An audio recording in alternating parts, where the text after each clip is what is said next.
అందరికీ నమస్కారం. 77వ గణతంత్ర దినోత్సవ శుభాకాంక్షలు. Feeling very very happy. రాష్ట్ర విభజన జరిగిన తర్వాత నవ్యాంధ్రలో రాజధాని ప్రాంతంలో మొట్టమొదటిసారి గణతంత్ర దినోత్సవ వేడుకలు ఈరోజు జరిగాయి. 22 ఎకరాల పర్యటనను రెడీ చేశారు. 15 ఎకరాలు వివిఐపీలకి కారు పార్కింగ్, 25 ఎకరాలలో వచ్చేసి సామాన్యుల కారు పార్కింగ్, దాదాపు 13,000 మందికి పైగా కూర్చునే విధంగా సిట్టింగ్ ఏర్పాట్లు. మన గవర్నర్ నజీర్ గారు జెండా వందనం and CM deputy CM like అంతా ఉన్నారు.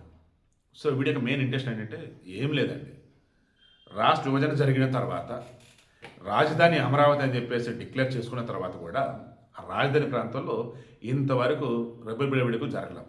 మన విజయవాడలో ఇందిరాగాంధీ మున్సిపల్ స్టేడియం ఉంది, అందులోనే చేసేవారు. బట్ ఇప్పుడు అమరావతిలో సీడ్ యాక్సెస్ పక్కన ప్రభుత్వ భూమి ఏదైతే ఉందో దాన్ని నీట్గా లెవెల్ చేసి అక్కడ వేడుకలు జరుపుకున్నారు. వెనకాల ఫిక్స్ అవే. నాకైతే చాలా చాలా సంతోషం. అంటే రాజధాని అమరావతే అని చెప్పేసి రేపు బిల్లు కూడా పాస్ కాబోతా ఉంది. ఏ రకంగా జగన్మోహన్ రెడ్డి అన్నాడు కదా, ఎందుకు నోటిఫై చేయలేదు అది దాని హడావడి. రాజధాని అమరావతి అని చెప్పేసి నువ్వే అన్నావు ఎన్నికలకు ముందు, ఇల్లు ఇక్కడే ఉంది మా జగన్ది, ఇంకా రాజధాని అమరావతి కాక ఏదైతే చెప్పేసి వాళ్ళే అన్నారు. ఎగైన్ వచ్చాక అమరావతి శ్మశానం, అమరావతి రాజధాని పనికిరని చెప్పేసి దారుణం చేశారు. 3 రాజధాని నుంచి 3 ముక్కలు ఆటాడు.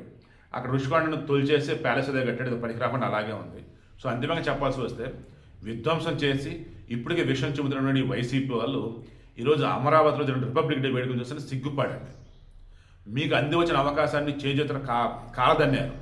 మరియు చంద్రబాబు గారు ఇంకెవరూ కూడా అమరావతిని కాదు రాజధాని అని చెప్పేసి అనకుండా బ్రహ్మాండంగా అద్భుతంగా డెవలప్ చేస్తూ ఉన్నారు.